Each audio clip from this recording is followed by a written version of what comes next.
አርብ፣ አረበ፣ አካተተ፣ የፍጥረታት ፍጻሜ ቀን፣ 6ኛ ቀን። ሞንጫሪ ምስክር ጥሩነህ፣ ተራኪዋ ኤፍራታ ገዛኸኝ ነኝ። አብራችሁን ቆዩ። ይሁዳ በታላቅ ጸጸት ተሞልቶ ራሱን ሰቀለ። ማቴዎስ ምዕራፍ 27 ከቁጥር 3 እስከ 11፣ የሐዋርያት ሥራ ምዕራፍ 1 ቁጥር 18። ኢየሱስ እንዳለው ይሁዳ አሳልፎ ሊሰጠው አስቀድሞ ተወስኗል። የመወሰን እድልን በነጻነት ለመተንተን የቱንም ያህል ብንሞክር ይሁዳ ወደ ኢየሱስ ተመልሶ ንስሐ ገብቶ ይቅርታ ሊጠይቅ ይችል ነበር። ክርስቶስ ይቅር እንደሚለው እናውቃለን። ነገር ግን ይሁዳ በገንዘብ ፍቅር ብድ በማለቱ ወደ እውነተኛ መንገድ መመለስን አልፈለገም። ኢየሱስ ለይሁዳም ጭምር ሊሞት መጥቷል። ነገር ግን ያንን እድል ይሁዳ በገዛ እጁ አበላሸ። ኢየሱስ ተይዞ ወደ ሐናና ወደ ቀያፋ ቤት ተወሰደ። የአይሁድ መሪዎች ኢየሱስን ለመግደል አቅደው ነበር። ማቴዎስ ምዕራፍ 27 ቁጥር 2።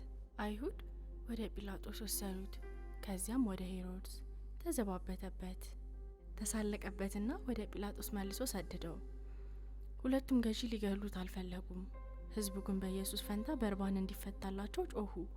ማቴዎስ ምዕራፍ 27 ቁጥር 11 እስከ 31፣ ማርቆስ ምዕራፍ 15 ከቁጥር 1 እስከ 20፣ ዮሐንስ ምዕራፍ 18 ከቁጥር 18 እስከ 19። ጲላጦስም የካህናት አለቆችን መኳንንቱንና ሕዝቡን በአንድነት ሰብስቦ እንዲህ አላቸው፣ ይህን ሰው አመጣችሁብኝ፣ ሕዝቡን እንዲያምጽ ያነሳሳል። በፊታችሁ መርምሬዋለሁ። በእርሱም ላይ ያደረጋችሁት ክስ ምንም አላገኘሁበትም። ሄሮድስም አልነበረውም፣ ወደ እኛ መልሶታልና እንደምታየው ለሞት የሚያበቃ ምንም ነገር አላደረገም። ስለዚህ እቀጣዋለሁ፣ ከዚያም እፈታዋለሁ።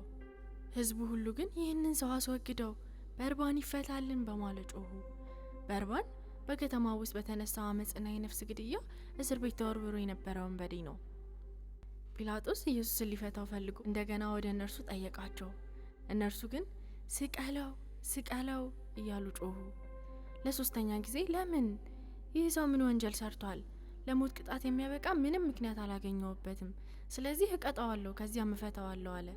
ነገሩ በዚህ የሚያበቃ መስሎት፣ ነገር ግን በታላቅ ጩኸት እንዲሰቀል አጥብቀው ጠየቁ። ጩኸታቸውም አየለ። በጩኸታቸው መንበሩ ሊነቃነቅበት የተሰማው ይመስላል። ስለዚህ ጲላጦስ ጥያቄያቸውን ሊፈጽምላቸው ወሰነ። በአመፅና በነፍስ ግድያ ታስሮ የነበረውን ሰው የለመኑትን ፈታላቸው። ኢየሱስን ለፍቃዳቸው አሳልፎ ሰጠው። ሉቃስ ምዕራፍ 23 ከቁጥር 13 እስከ 25። ኢየሱስ በቀያፋ በጲላጦስና በንጉሥ ሄሮድስ መካከል እየተዘዋወረ ሳለ ጴጥሮስ ጌታውን 3 ጊዜ ካደ። ማቴዎስ ምዕራፍ 26 ቁጥር 57፣ ምዕራፍ 27 ቁጥር 10፣ ማርቆስ ምዕራፍ 14 ቁጥር 53 እስከ 72፣ ዮሐንስ ምዕራፍ 18 ከቁጥር 12 እስከ 27። ኢየሱስና ጲላጦስ ስለ እውነት ተነጋገሩ። ከዚያም ጲላጦስ ኢየሱስን እንዲሞት ፈረደበት፣ አስገረፈው፣ ወደ መስቀል ሰደደው። ጲላጦስ እጁን ታጠበ። ማቴዎስ ምዕራፍ 26 ከቁጥር 47 እስከ 56፣ ማርቆስ ምዕራፍ 14 ከቁጥር 43 እስከ 52፣ ዮሐንስ ምዕራፍ 18 ከቁጥር 1 እስከ 11። ኢየሱስን ሊሰቅሉት ተሰናዱ። ማቴዎስ ምዕራፍ 27 ከቁጥር 32 እስከ 61፣ ሉቃስ ምዕራፍ 23 ከቁጥር 26 እስከ 56። ቀራንዮም ወደሚባል ስፍራ በደረሱ ጊዜ በዚያ እርሱን ክፉ አድራጊዎችም አንዱን በቀኝ ሁለተኛውንም በግራ ሰቀሉ። ኢየሱስ 7 የመጨረሻ ቃላት ከመስቀል። አንደኛ ማቴዎስ ምዕራፍ 27 ቁጥር 49፣ በ9 ሰዓት ገደማ ኢየሱስ ኤሎሂ ኤሎሂ ላማ ሰበቅታኒ ብሎ በታላቅ ድምፅ ጮኸ ይለናል። ትርጉሙም አምላኬ አምላኬ ለምን ተውከኝ ማለት ነው። ሁለተኛ አባት ሆይ የሚያደርጉትን አያውቁምና ይቅር በላቸው። ሉቃስ ወንጌል ምዕራፍ 23 ቁጥር 34።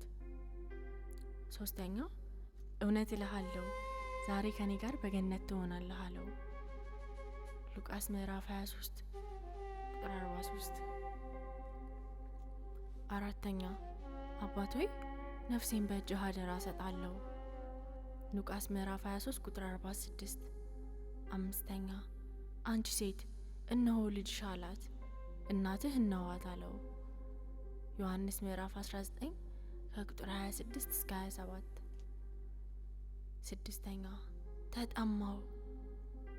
ዮሐንስ ወንጌል ምዕራፍ 19 ቁጥር 28። 7ኛ ተፈጸመ። ዮሐንስ ምዕራፍ 19 ቁጥር 30።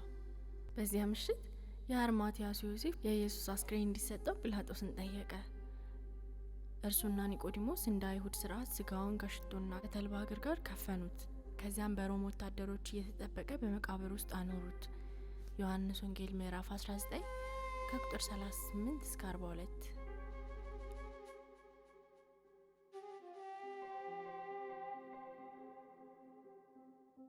መልካም ሳምንት።